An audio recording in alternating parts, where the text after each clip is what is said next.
Hello everyone, welcome to educational hub YouTube channel. तो दोस्तों, आज की वीडियो में बात करने वाले हैं केवीएस पीआरटी का फाइनली रिजल्ट आ गया है। क्या गई है कट ऑफ दोस्तों यहाँ पर, वो मैं बताऊंगा। और अब आगे क्या प्रोसीजर रहने वाला है वो भी इस वीडियो में जानकारी दी जाएगी। दोस्तों, जो यहाँ पर कट ऑफ गई है वो जनरल की 135 प्लस गई है, ईडब्ल्यूएस की 127 प्लस गई है। अगर पॉइंट में बात करते हैं तो 135.0913 इस तरह से समझ लो आप। ओबीसी 127 गई है, ईडब्ल्यूएस और ओबीसी की सेम सी गई हुई है। और यहाँ पर एससी की और थोड़ी सी कम 121 गई है, एसटी की 103। तो इस तरह से कट ऑफ जो है गई हुई है। अब आगे क्या होने वाला है दोस्तों, एक लिस्ट और आई है जिसके अंदर सेलेक्टेड जो कैंडिडेट है उनकी लिस्ट है, यानी कि अब उनको इंटरव्यू के लिए जाना है। इंटरव्यू की डेट जो डिपार्टमेंट ने रखी है वो 3 नवंबर से लेकर 8 नवंबर रखी है। तो on the basis of the list of short listed candidate providing by CBSE being recruiting agency, Kendriya Vidyalaya Sangathan will be conducting interview for the post of primary teacher to be fill through direct recruitment in KVS form 3 November 2023 to 8 November 2023। तो दोस्तों, ये जो result जो है आपका pending था बहुत time से, अब फाइनली रिलीज़ कर दिया है। क्योंकि बीएड की वजह से ये पेंडिंग था। अब सुप्रीम कोर्ट का जो ऑर्डर आ चुका है कि भाई प्राथमिक से बीएड को बाहर किया जाना है, तो अब यहाँ पर केंद्रीय विद्यालय संगठन ने ये रिज़ल्ट रिलीज़ कर दिया है दोस्तों। ये एक और पीडीएफ है जिसके अंदर list of candidate shortlisted for interview for the post of primary teacher in KVS. तो दोस्तों, यहाँ पर आप अपना रजिस्ट्रेशन नंबर या रोल नंबर से सर्च कर सकते हैं या फिर अपना नाम से सर्च कर सकते हैं। साथ ही साथ आप ये देख सकते हैं कि भाई सिटी ऑफ इंटरव्यू कहाँ पर है, आपका डेट ऑफ इंटरव्यू कब है और ये बोर्ड नंबर कब है। क्योंकि वहाँ एक तरह से हो सकता है कि एक टाइम पर 4 लोगों का इंटरव्यू किया जाए, तो board number 1, board number 2, board number 3 करके ब्लॉक बना दिए जाएँ। तो ये हो जाता है। अब यहाँ पर मान के चलते हैं कि मेरा नाम इश्तियाक है, तो मैं अपने नाम से सर्च कर लेता हूँ। तो दोस्तों, यहाँ पर सिंपल से इस पीडीएफ में जाकर आपको यहाँ पर सर्च करना है और अपना नाम टाइप कर देना। अब जैसे मुझे लगता है कि मेरे नाम का यहाँ पर कोई भी कैंडिडेट नहीं है, तो यहाँ पर कुछ सजेशन नहीं होगा। मगर अगर आप और कैंडिडेट देखते हैं जिनके मतलब जो भी, अगर मान के चलते हैं कॉमन नाम हम ले लेते हैं नवीन, तो नवीन नाम से अगर हम सर्च करते हैं तो दोस्तों यहाँ पर नवीन नाम से बहुत सारे सजेशन मिल जाएंगे। तो जो भी नवीन है, नवीन अपना नवीन कुमार है या फिर नवीन अलग से, मतलब जो भी उनका सरनेम है नवीन कुमार है, या फिर रजिस्ट्रेशन नंबर अगर सेम नाम है तो रजिस्ट्रेशन नंबर वगैरह से मैच कर सकते हैं, या सिर्फ नवीन है। तो देखो दोस्तों, नवीन नाम से 24 कैंडिडेट हैं जो इस मतलब जिनका इसमें सिलेक्शन हो गया है। तो जिन लोगों का सिलेक्शन हो गया पहले तो बहुत बधाई। और अब साथ साथ मैं बताता हूँ कि कितनी वैकेंसी थी, अब आगे आपको क्या करना है।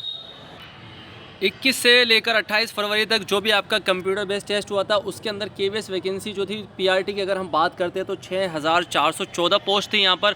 और दोस्तों, 6414 पोस्ट का डिस्ट्रीब्यूशन देख लीजिए आपकी। जनरल की यहाँ पर 2500 के लगभग, और ओबीसी की 1700 के लगभग, एससी की 962, एसटी की 481, ईडब्ल्यूएस की 641, और ऑर्थोपेडिकली हैंडीकैप की देखें या विजुअली हैंडीकैप की देखें तो 97 उसकी और 96 इसकी। अब आगे हम बात करते हैं कि भाई क्या इसका रेशियो होने वाला है। जो सीबीटी एग्ज़ाम दिया है आपने, कंप्यूटर बेस्ड है, जिसमें आपका सिलेक्शन हुआ है, इसका सिर्फ आपको जो वेटेज मिलेगा वो 70% मिलेगा। बाकी आगे 30% में आपके दो पार्ट कर दिया है। पहले क्या था कि 85 और 15 का रेशियो था।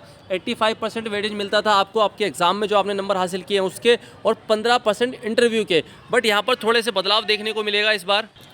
अब दोस्तों, यहाँ पर एक नई चीज़ जुड़ गई है। रिटर्न एग्ज़ाम की 70% मान लीजिए, और डेमो टीचिंग, यानी कि आपसे वहाँ पर पढ़वा कर देखा, मतलब एक तरह से आपको वाइट बोर्ड कह लो या ब्लैक बोर्ड के सामने आपको मार्कर देकर खड़ा कर दिया जाएगा और आपको ये कहा जाएगा कि भाई इस टॉपिक को हमें पढ़ाइए। तो जैसा आप पढ़ाते हैं उसके हिसाब से आपको जो है वेटेज मिलेगा, और उस तरह से डेमो टीचिंग का 15% आपको वेटेज मिलने वाला है। साथ ही साथ अगर हम बात करते हैं तो इंटरव्यू का भी 15% वेटेज मिलेगा।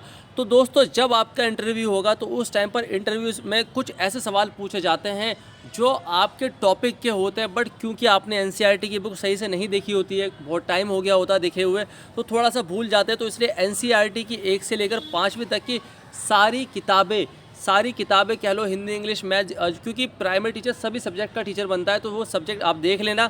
साथ ही साथ थोड़ी सी जनरल नॉलेज की आपको समझ होनी चाहिए, और साथ ही साथ करंट अफेयर की। अगर आपको ये समझ होती है तो आपको कोई भी दिक्कत होने वाली नहीं है इंटरव्यू में। और डेमो टीचिंग के लिए आप घर पर ही प्रैक्टिस कर सकते हैं अपने सामने कुछ बच्चों को बैठाकर।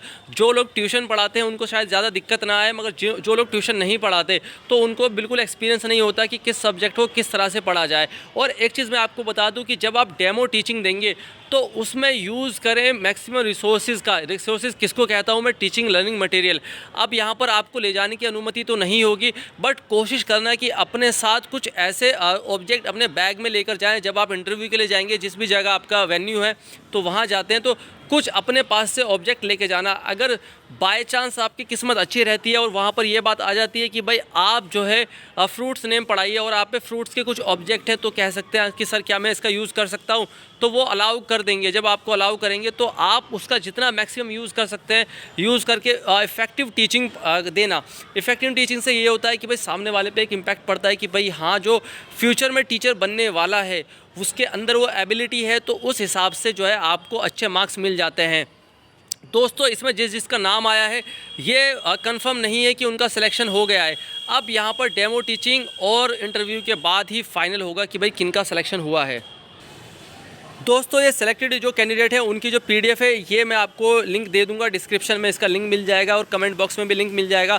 तो जो कैंडिडेट सेलेक्ट हुए हैं सबसे पहले बहुत बहुत बधाई। अगर आप न्यू हैं तो चैनल को सब्सक्राइब कर लो और इससे रिलेटेड वीडियो आती रहेगी आपके पास। एजुकेशनल से रिलेटेड जो भी अपडेट रहती है वो आपको मिलती रहेगी। Thank you all of you. Keep watching, keep loving, keep supporting educational hub YouTube channel.